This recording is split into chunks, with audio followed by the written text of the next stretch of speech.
section 4.4, we're interested in solving a system of two linear equations by graphing.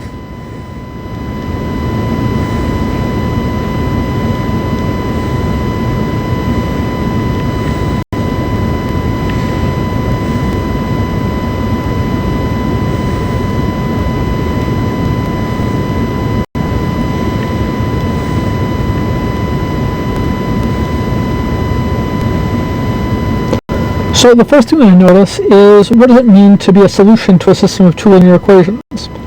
So given two linear equations,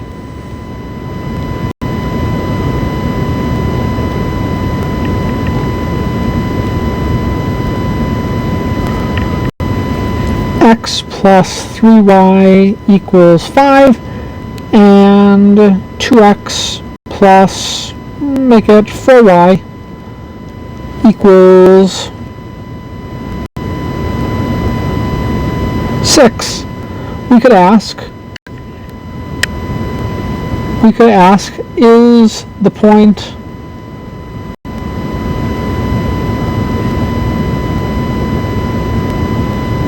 A 1, 3 a solution?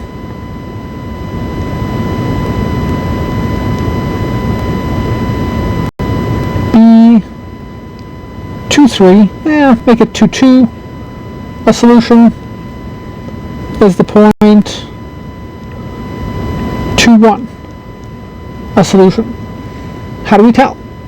We plug each point into both equations and just find out if they work. So we notice for A, we can look at 1 plus 3 times 3 is 10, not 5, so we know that A doesn't work. We can try 2, 2. We notice that if we take 2 plus 3 times 2, that equals 8, not 5, and so again, B doesn't work. If we try 2, 1, we get 2 plus 3 times 1 does equal 5, so now we can check the other equation. We check 2 times 2 plus 4 times 1, that's going to give us 8. So we notice still doesn't work. But we doesn't satisfy one of the equations. So if we wanted to see something that would work, let's see what would happen.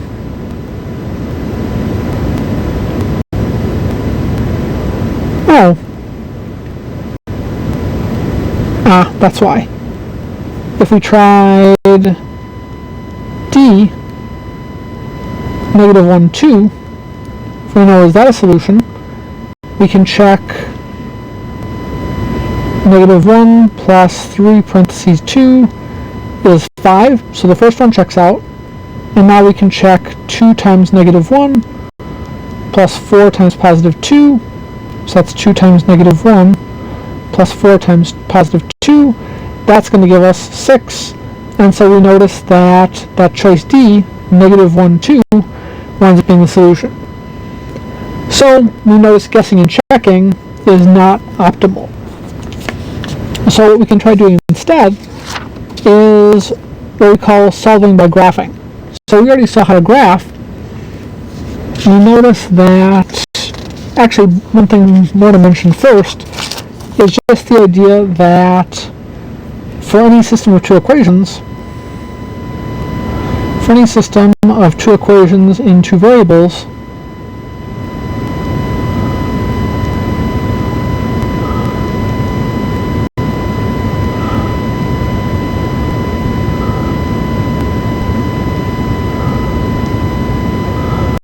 we have three possibilities.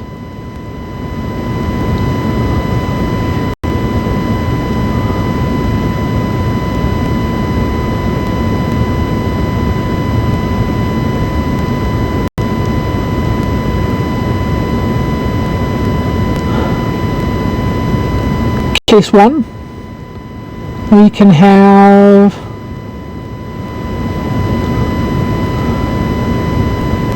exactly one solution.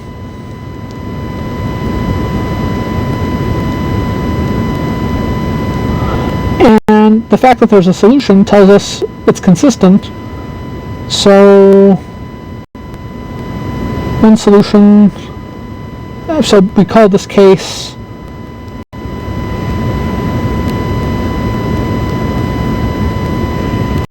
we call the system is consistent and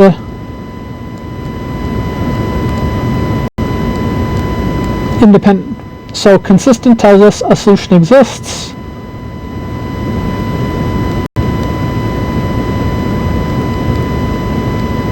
Independent tells us that the equations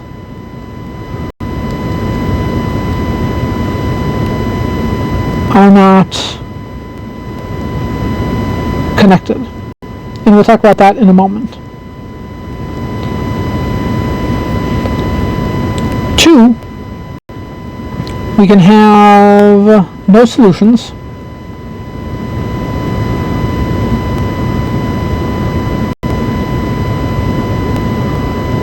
And so this is called inconsistent.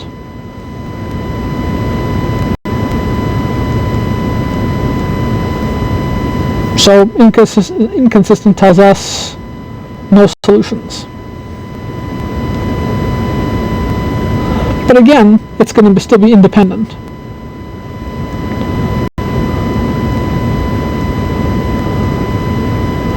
Because we have two different equations.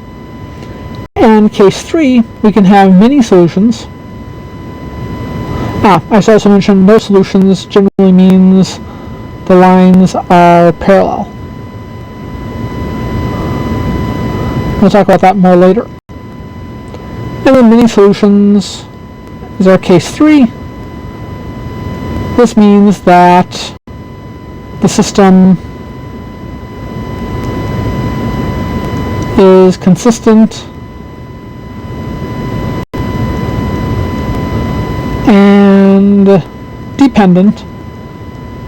And the idea now is this happens if we have the same line. So examples of those, we notice case 1, we already saw our initial example.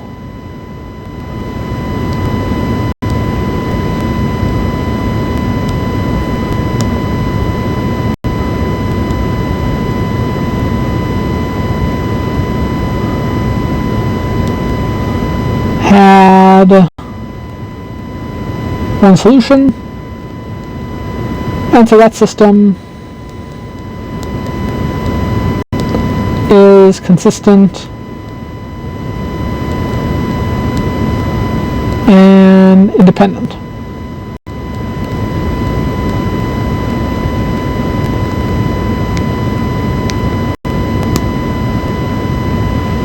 Case 2, if we were going to look at y equals 2x plus 3 and y equals 2x minus 1, we notice those have the same slope. And what we're going to see a little bit later is the idea that if lines have the same slope, they're going to be parallel. And so we notice graphing those, we would look at 1, 2, 3, 4, 5. We've got that first equation has a y-intercept of 3 and a slope of 2. So we can go up 2 over 1, down 2, back 1.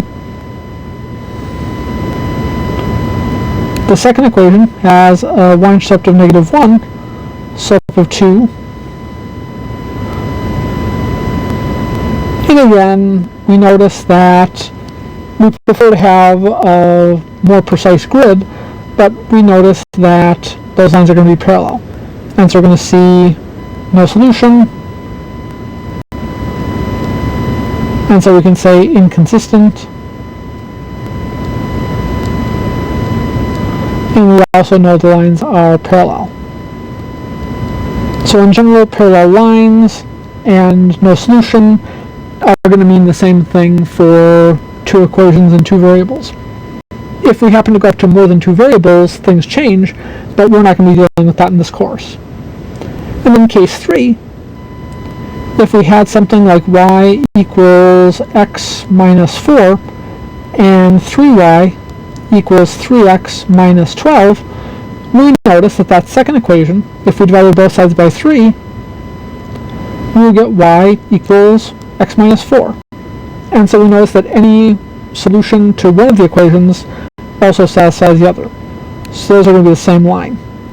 So we've got a y-intercept of negative 4 and a slope of 1.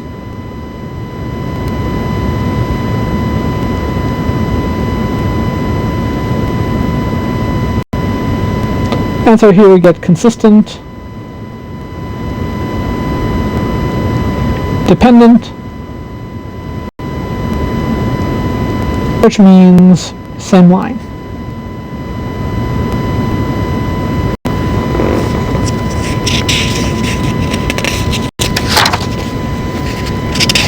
So in actual practice, we're not going to use solving by graphing all that much. It's more just to have a frame of reference.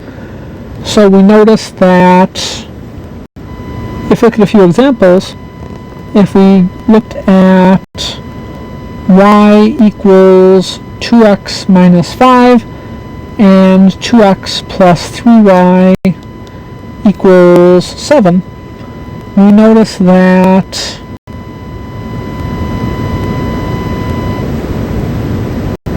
if we tried graphing it,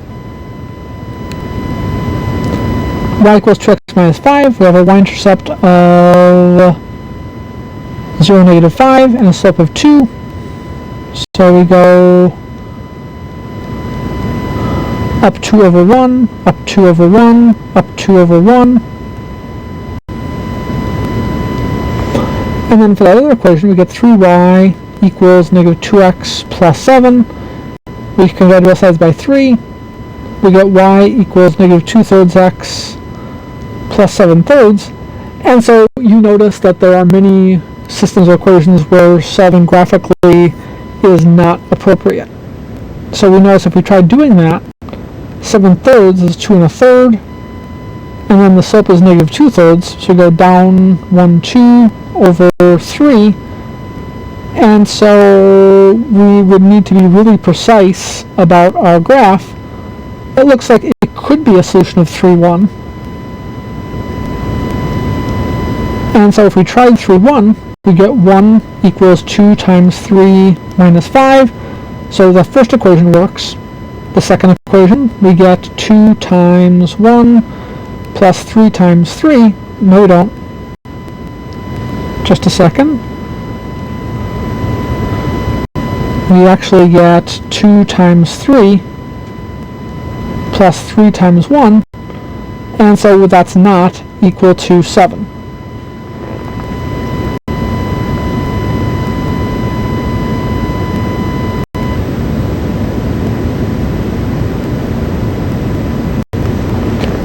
So that's one of those cases where we have to be,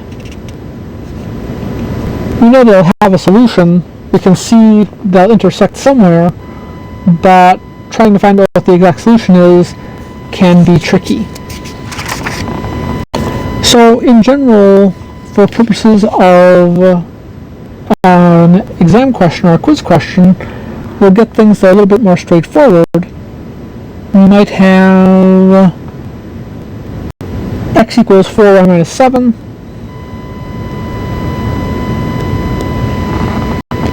and 6x plus 2y equals 36. So we notice that we'll get, I'm going to do that.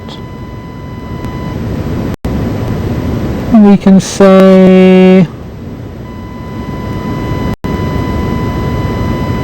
that first equation gives us 4y equals x plus 7, so y equals 1/4 x plus 7/4. So we're going to get a slightly messy y-intercept, but that's going to end up being 1 3/4.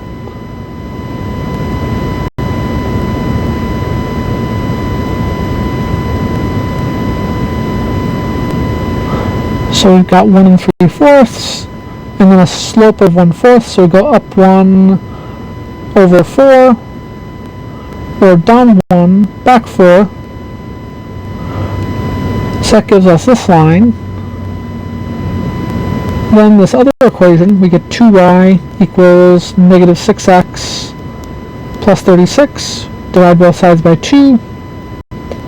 We get y equals negative 3x plus 18. So that's going to give us something a little bit bigger. We notice if x equals 6, we're going to get a 0. And then we would need, if x equals 0, we get 18.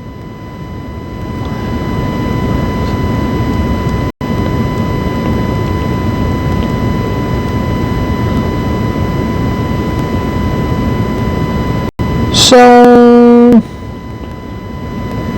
we could try 5-3. Try 5-3. We notice that a little bit too big. We notice that 3 is not equal to, nope. For 5-3, we know 3 is not equal to 12 minus 7, which would be 5. If we tried 6x plus 2y, we notice we would get 6 times 5 plus 2 times 3. That does give us 36 though. So we notice that the 5-3 is close. We would need slightly better graph paper to get that with any kind of precision.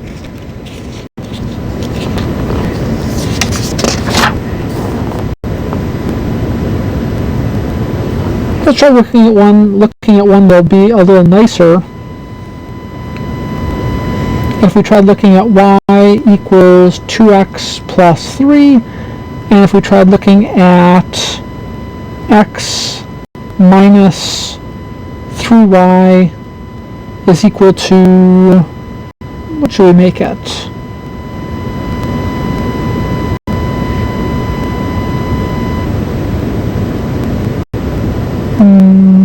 That can be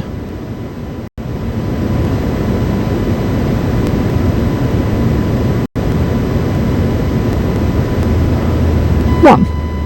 So if we take y equals 2x plus 3 and x minus 3y equals 1, we notice now, do we want to do that? Let's make it, so y equals 2x plus 3, and then we'll do x minus 2y. X minus 2y is equal to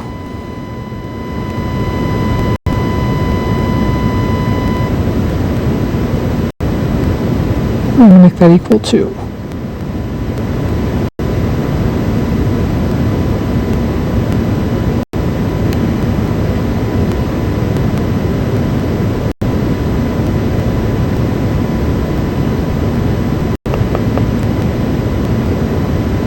let's try x minus 2y equals 0.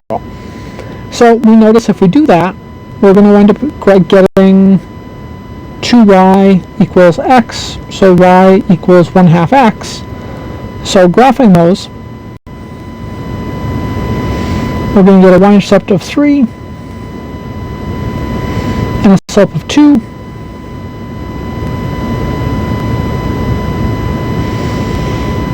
So we've got something like that.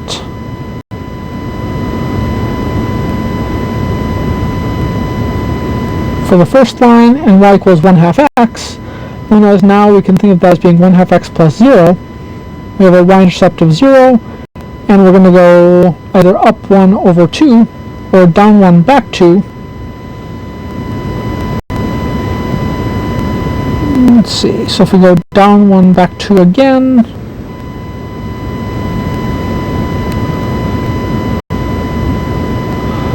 we notice it looks like the intercept should be, we go too far? looks like it might, I think we might have overshot a little bit. Looks like it might be at -2, -1. So let's check. If we try -1 equals 2 times -2 plus 3, that's going to be -1, so that one works out. And if we tried, so we're trying -2, -1, and so the first equation works out, and if we take -2 minus 2 times -1, that's -2 plus 2, which is 0. So it turns out -2, -1 is the solution to that system of equations. If, on the other hand, we had x minus 2y equals 3 and y equals 1/2 x minus 4, we notice now we're going to wind up getting that first equation gives us -2y equals -x plus 3 divided by -2. We find out that y equals 1/2 x plus 3/2. And so now graphing those, we can see pretty clearly, even without having a perfect y-intercept, they both have a slope of 1/2. So we go down 1, back 2, up 1, over 2. And then the other one, we get y-intercept of -4, but still a slope of 1/2, up 1, over 2, down 1, back 2. And so we can see those are going to be parallel lines.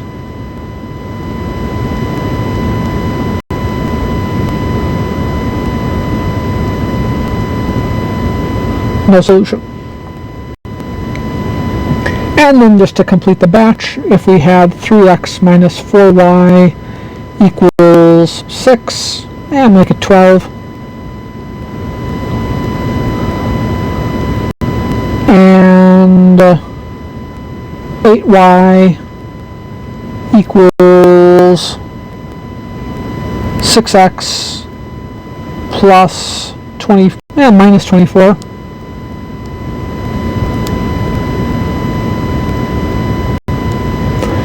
We notice that we tried graphing those, we're going to end up getting that first one.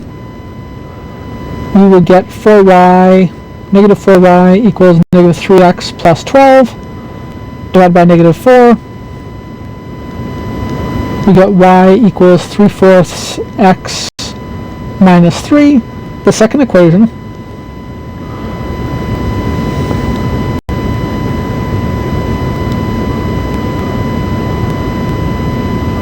We're going to get y equals 6/8 x minus 3, but that's the same thing as 3/4 x minus 3, and so we don't necessarily have to graph those. We can see that they're the same equation, but if we want to see it visually, we notice that they're both going to have a y-intercept of -3, and they're both going to have a slope of 3/4, so we go up 1, 2, 3 over 4.